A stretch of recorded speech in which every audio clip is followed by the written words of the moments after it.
হাত বদলের আগেই আগ্নেয়াস্ত্র সহ হরিহরপাড়ায় গ্রেপ্তার এক ব্যক্তি। সোমবার রাতে হরিহরপাড়া থানার মাদারতলা এলাকায় একটি কলা বাগানের কাছে এক সন্দেহজনক এক ব্যক্তিকে ঘোরাফেরা করতে দেখে পুলিশ আটক করে তল্লাশি চালায়। উদ্ধার হয় একটি আগ্নেয়াস্ত্র সহ 2 রাউন্ড গুলি।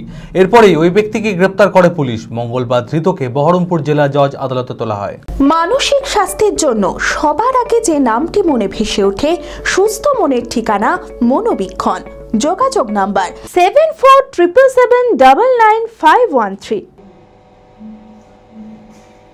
সোমবার রাতে হরিহরপাড়া থানার মাদারতলা এলাকার একটি কলা বাগানের কাছে এক সন্দেহজনক ব্যক্তিকে ঘোরাফেরা করতে দেখে হরিহরপাড়া থানার পুলিশ আটক করে তল্লাশি চালায়। উদ্ধার হয় একটি আগ্নেয়াস্ত্র সহ 2 রাউন্ড গুলি।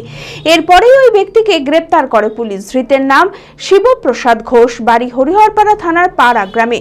পুলিশ সূত্রে জানা গিয়েছে, আগ্নেয়াস্ত্রটি বিক্রির উদ্দেশ্যেই ওই এলাকায় ঘোরাফেরা করছিল ওই ব্যক্তি। পুলিশ হেফাজতের আবেদন চেয়ে মঙ্গলবার ধৃতকে বহরমপুর জেলা জজ আদালতে তোলা হয়। এই ঘটনায় আর কে বা কারা জড়িত রয়েছে, কোথা থেকে ওই ব্যক্তি আগ্নেয়াস্ত্রটি পেয়েছিল, কোথায় পাচারের উদ্দেশ্য ছিল, সেই সমস্ত কিছু খতিয়ে দেখছে হরিহরপাড়া থানার পুলিশ। ঢাকে পড়ল কাঠি, আসছে মা দুর্গা। শারদীয়ার কেনাকাটায় জমজমাট বহরমপুরের বিশ্বস্ত বস্ত্র প্রতিষ্ঠান মন মোহিনী। পেয়ে যাবেন পুরুষ ও মহিলাদের নিত্য নতুন হাই ফ্যাশনের সমস্ত রকম পোশাকের বিপুল সম্ভার। তাই আর দেরি না করে পুজোর কেনাকাটায় আজই আসুন বহরমপুর শহরের অত্যাধুনিক বস্ত্র বিপণী মন মোহিনীতে। আমাদের ঠিকানা খাগড়া নেতাজি রোড, বহরমপুর, মুর্শিদাবাদ। যোগাযোগ নাম্বার 9733143333। রঘুনাথগঞ্জ, বোলপুর ও মালদায় আমাদের শাখা রয়েছে।